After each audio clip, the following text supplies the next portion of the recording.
Hello વિદ્યાર્થી મિત્રો, કેમ છો બધા? મજામાં ને? હું દર્શના પરમાર મારી ચેનલમાં તમારું સ્વાગત કરું છું. તમે જોઈ રહ્યા છો રાહત દર્શ એજ્યુકેશન, જેમાં આજે આપણે ભણવાના છીએ પ્રકરણ 7 પ્રશ્ન 4બ. બરાબર ને? આની પહેલાંના વિડીયોમાં આપણે પ્રશ્ન 4અ વિશે ભણ્યા હતા. બરાબર, આની પહેલાં જે કાંઈ પણ પ્રશ્નો છે એ બધા જ પૂરા થઈ ગયા છે અને એના વિડીયો પણ મુકાઈ ગયા છે. જો તમે ન જોયા હોય તો તમે જોઈ શકો છો, ચેનલ પર અચૂક મુકાઈ ગયેલા છે. ચલો આજની વાત કરીએ તો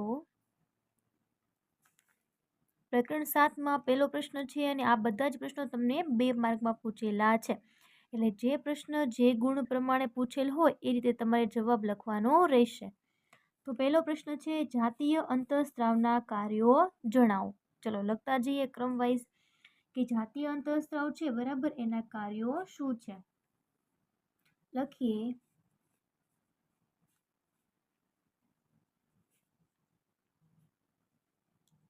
આ અંતઃસ્ત્રાવો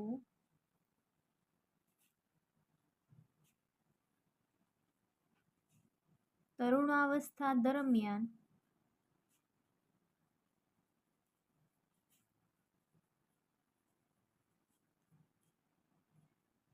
છોકરાઓ અને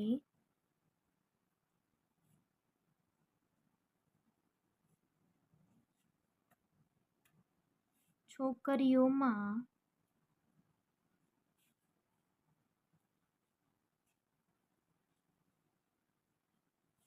શારીરિક ફેરફારો લાવવામાં મદદ કરે છે. આ તમારો પહેલો મુદ્દો થઈ ગયો. શું લખ્યું આપણે એમાં કે આ જે અંતઃસ્ત્રાવો છે, જાતીય અંતઃસ્ત્રાવો, એ તરુણાવસ્થા દરમિયાન છોકરાઓ અને છોકરીઓમાં શારીરિક ફેરફારો લાવવામાં શું કરે છે? મદદ કરે છે. શું કરે છે? મદદ કરે છે. તો પહેલો પોઈન્ટ તમારે એવો યાદ રાખવાનો કે શારીરિક ફેરફારોમાં એ મદદ કરે છે. આખી લાઈન યાદ ન રહે તો આપણે પોઈન્ટ યાદ રાખી લેવાનો થાય, બરાબર? એટલે તમને મુદ્દો યાદ આવી જાય. એની પછી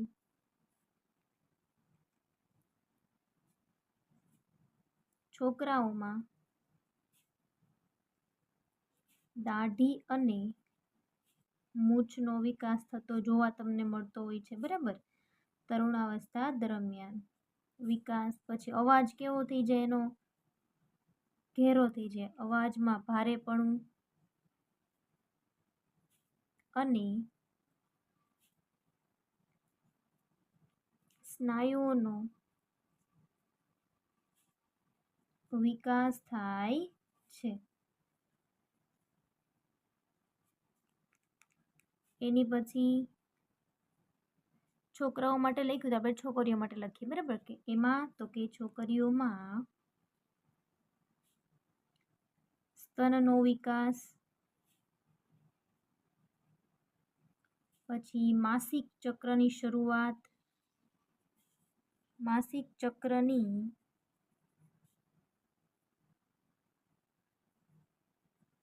શરૂઆત અને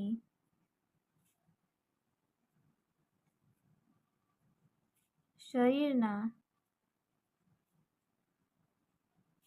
આકારમાં ફેરફાર થાય છે, બરાબર. તો તમે હવે આમાં શું યાદ રાખવાનું? છોકરાઓમાં જે ફેરફાર થતા હોય એ તમારે લખવાના, ને ત્રીજા મુદ્દામાં છોકરીઓમાં જે ફેરફાર થતા હોય એ તમારે લખવાના થાય. ચલો એની પછી નો મુદ્દો લખીએ, ચોથો. આ અંતઃસ્ત્રાવો પ્રજનન અંગોના વિકાસ અને કાર્યમાં મહત્વપૂર્ણ ભૂમિકા ભજવે છે. જો શું લખ્યું છે કે આ અંતઃસ્ત્રાવો પ્રજનન અંગોના વિકાસ અને કાર્યમાં, શેમાં? વિકાસ અને કાર્યમાં મહત્વપૂર્ણ ભૂમિકા ભજવે છે. અને છેલ્લો મુદ્દો લખી દઈએ કે તેઓ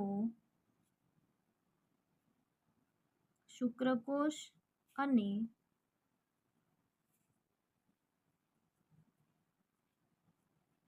અંડકોષના ઉત્પાદનમાં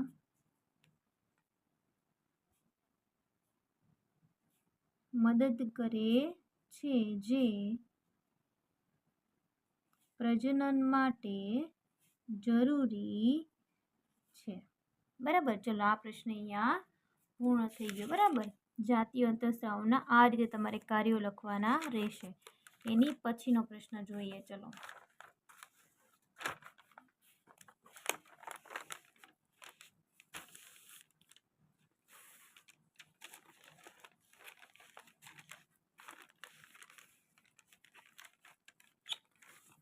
જો બીજો પ્રશ્ન શું કીધો છે કે છોકરા અને છોકરીઓમાં તરુણાવસ્થામાં શું કીધું છે? છોકરા અને છોકરીમાં તરુણાવસ્થામાં પ્રજનનાંગોનો વિકાસ સમજાવો.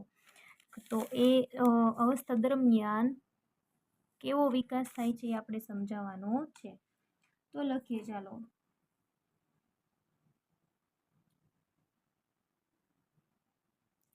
છોકરાઓમાં લખીએ. બરાબર. છોકરા અને છોકરીઓમાં લખવાનું છે. તો પહેલા આપણે છોકરાઓમાં લખીએ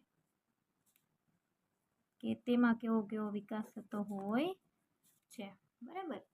ચલો લખતા જઈએ.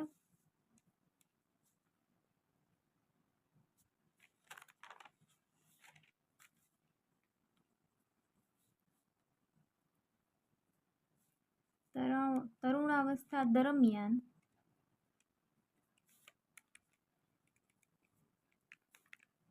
છોકરાઓના વૃષણ અને શિશ્ન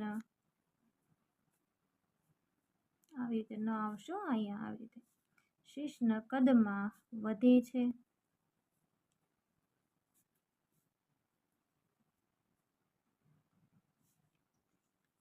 પછી તેનો અવાજ ઘેરો બને છે.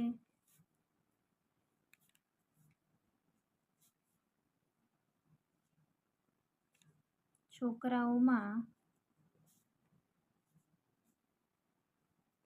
દાઢી અને મૂછ ઉગે છે અથવા આવવાની શરૂઆત થાય છે. પછી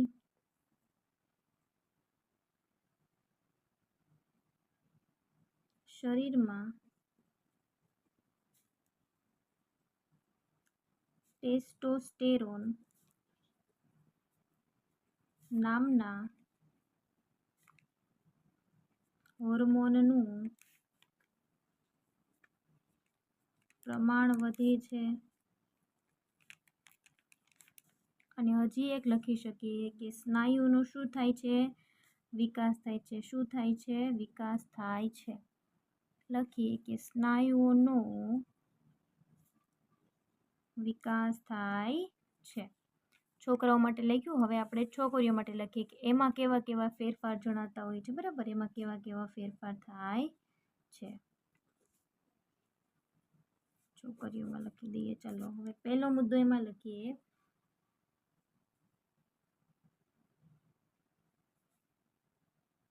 છોકરીઓમાં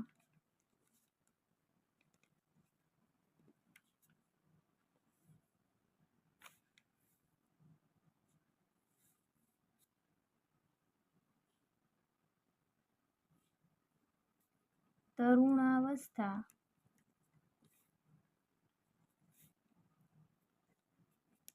દરમિયાન માસિક ચક્રની શરૂઆત થાય છે.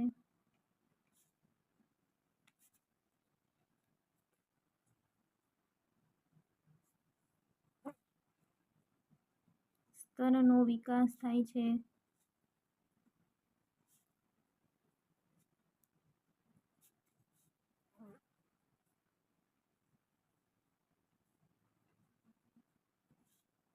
અંડાશય અને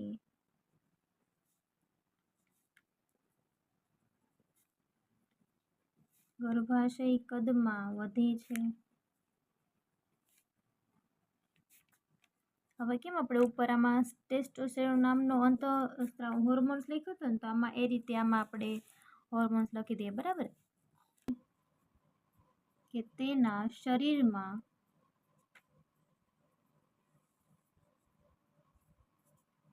એસ્ટ્રોજન ને ઇસ્ટ્રોજન આવશે। ઇસ્ટ્રોજન અને પ્રોજેસ્ટેરોન આ બે અંતઃસ્ત્રાવના નામ છે, ઇસ્ટ્રોજન અને પ્રોજેસ્ટેરોન નામના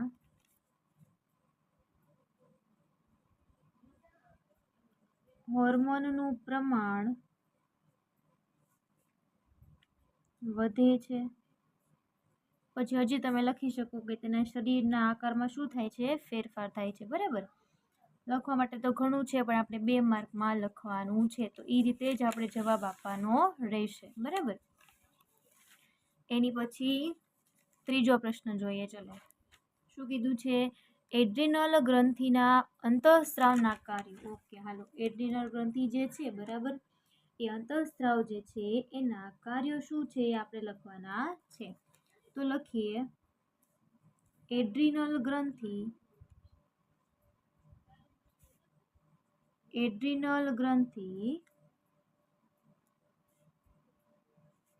એડ્રીનાલિન કેવો છે, એના નામ ઉપરથી જ છે ને, એડ્રીનાલિન નામનો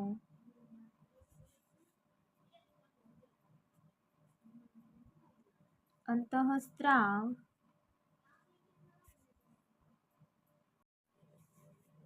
ઉત્પન્ન કરે છે। એટલે ખાસ તમારે ધ્યાન લેવાનું રહેશે મિત્રો કે એડ્રિનલ ગ્રંથિ જે છે એમાંથી એડ્રીનાલિન નામનો અંતઃસ્ત્રાવ જે છે વહન પામે છે, એ વસ્તુ આપણને ખબર હોવી જોઈએ, બરાબર। આ અંતઃસ્ત્રાવ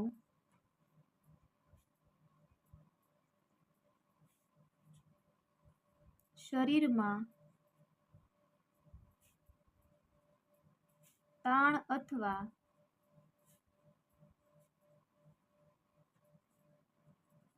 કટોકટીની સ્થિતિમાં ઝડપી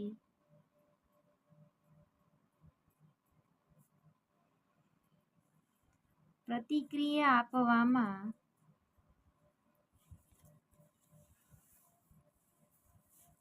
મદદ કરે છે। શું કરે છે તે, કટોકટીની સ્થિતિમાં અંતઃસ્ત્રાવ ઉપયોગી છે, સ્થિતિમાં ઝડપી પ્રતિક્રિયા આપવામાં મદદ કરે છે।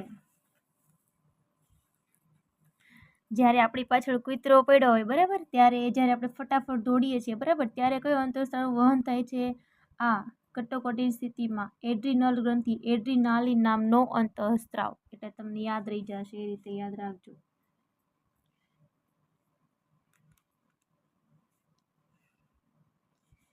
તે હૃદયના ધબકારા વધારે છે। કૂતરો આપણી વાહે પડ્યો હોય તો હૃદયના ધબકારા વધી જાય ને, તો યાદ રાખી લેવાનું કે તે શું કરે છે, હૃદયના ધબકારા વધારે છે। જેની પાછળ પડ્યો હોય એને યાદ રહી જાય, શ્વાસને ઝડપી બનાવે છે। પછી શું થાય છે, અને સ્નાયુઓને વધુ શક્તિ આપે છે। ક્યારે, કયો અંતઃસ્ત્રાવ, એડ્રીનાલિન અંતઃસ્ત્રાવ, કે જે એડ્રિનલ ગ્રંથિમાંથી વહન પામે છે। ચલો એની પછીનો મુદ્દો લખીએ,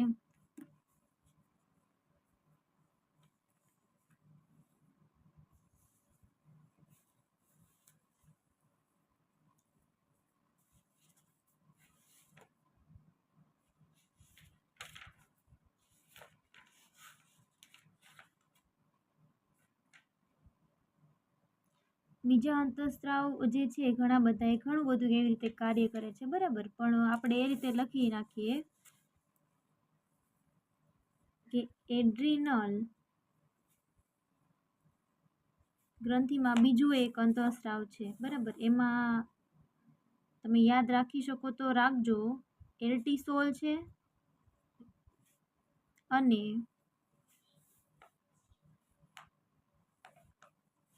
એલ્ડોસ્ટેરોન છે. આ બે અંતઃસ્ત્રાવ છે. જો યાદ રહે તો રાખજો, પરાણે નહીં, બરાબર. અઘરા થોડાક નામ છે, યાદ રહે તો રાખજો. જેવા અન્ય અંતઃસ્ત્રાવ પણ એમાંનું વહન પામે છે. અન્ય અંતઃસ્ત્રાવો પણ ઉત્પન્ન કરે છે. હવે આ જે અંતઃસ્ત્રાવ છે એનું કાર્ય શું છે? તો કે આ અંતઃસ્ત્રાવો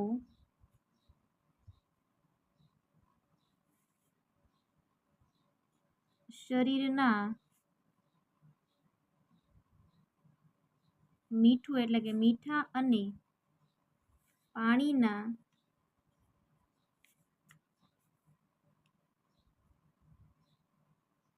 સંતુલનને જાળવવામાં મદદ કરે છે. પછી બ્લડ પ્રેશરને નિયંત્રિત કરે છે. જો આ પ્રશ્નમાં આ જે મુદ્દા છે યાદ ન રહે તો ન રાખો, બરાબર, કેમ કે થોડુંક અઘરું છે. આટલા બધું તમને યાદ રહી જાય એવા છે, બરાબર, 1, 2 અને 3 આ થોડુંક મેં ઉમેરેલું છે. જો તમને કદાચ ન યાદ રહે તો તમે ન રાખતા, પણ આટલું ખાસ રાખજો, બરાબર. ચલો એની પછીનું છેલ્લો પ્રશ્ન છે તમારો ચોથો પ્રશ્ન. કેવો આપ્યો છે જો, કીટકો અને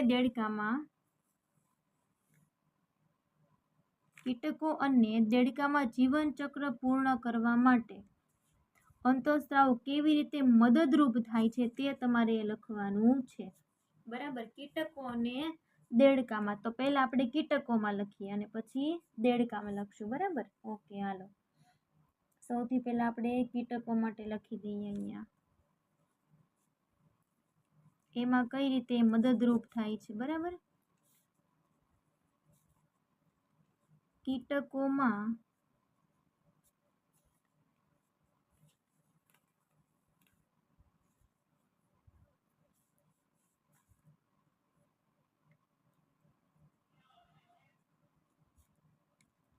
કાયાંતરણની પ્રક્રિયા અંતઃસ્ત્રાવો દ્વારા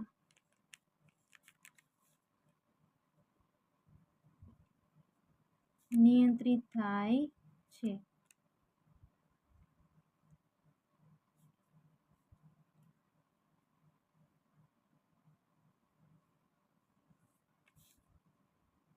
ત્યારબાદ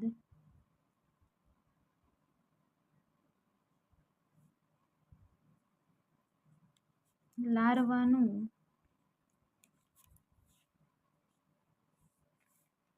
પુખ્ત કીટકમાં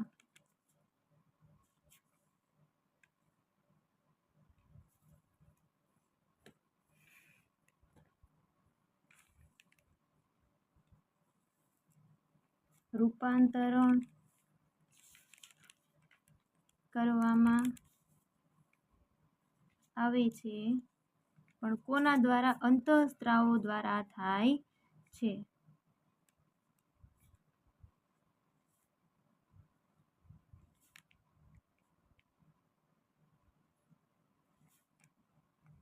તેમાં તે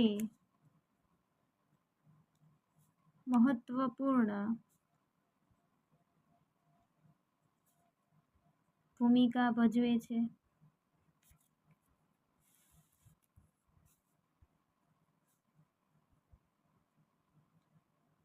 લાર્વાના વિકાસને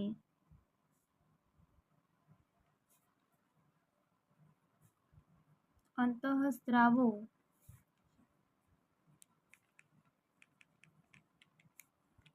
નિયંત્રિત કરે છે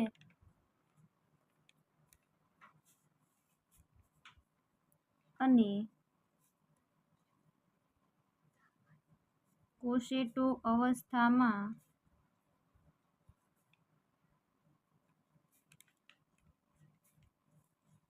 લઈ જાય છે, જ્યાંથી તે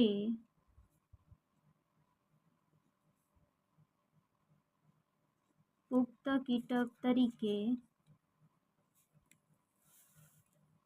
બહાર આવે છે.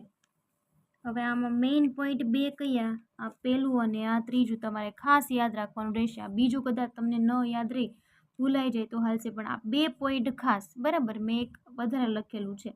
કીટકોમાં કાયાંતરણની પ્રક્રિયા અંતઃસ્ત્રાવો દ્વારા નિયંત્રિત થાય છે, બરાબર. પછી શું થાય તો કે લાર્વા જે હોય ને એનું પુખ્ત કીટકમાં રૂપાંતરણ થાય. કોના દ્વારા? અંતઃસ્ત્રાવ દ્વારા. કેમ કે અંતઃસ્ત્રાવ જે છે એ મહત્વપૂર્ણ ભૂમિકા ભજવે છે તે ક્રિયામાં.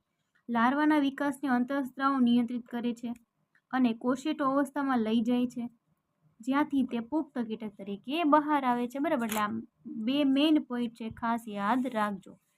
એની પછી આ દેડકામાં જોઈ લઈએ.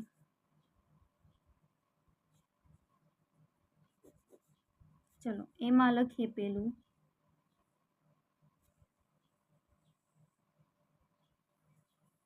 દેડકામાં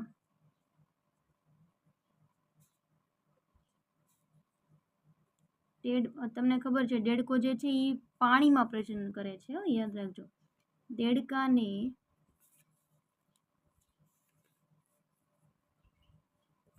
પુખ્ત દેડકામાં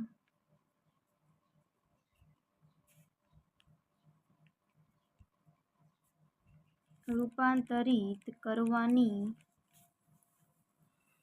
પ્રક્રિયા થાઇરોક્સિન, આ ખાસ અંતઃસ્ત્રાવ યાદ રાખજો. થાઇરોક્સિન નામના અંતઃસ્ત્રાવ દ્વારા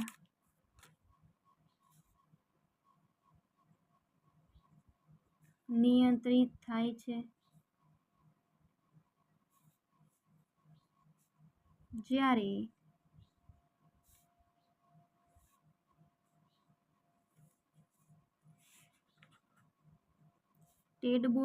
ટેડપોલના શરીરમાં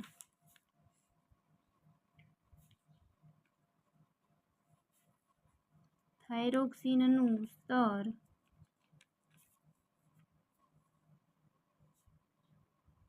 વધે છે, ત્યારે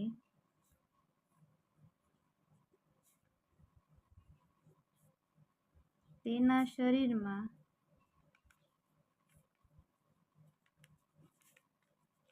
કાયાંતરણની પ્રક્રિયા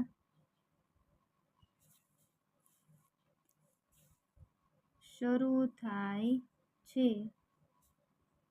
જેમાં તેના અંગોનો વિકાસ થાય છે અને તે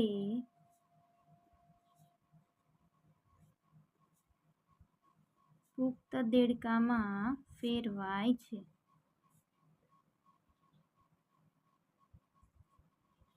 બરાબર. આ રીતે અંતઃસ્ત્રાવ જે છે એના માટે ખૂબ જ મહત્વપૂર્ણ ભૂમિકા ભજવતા હોય છે.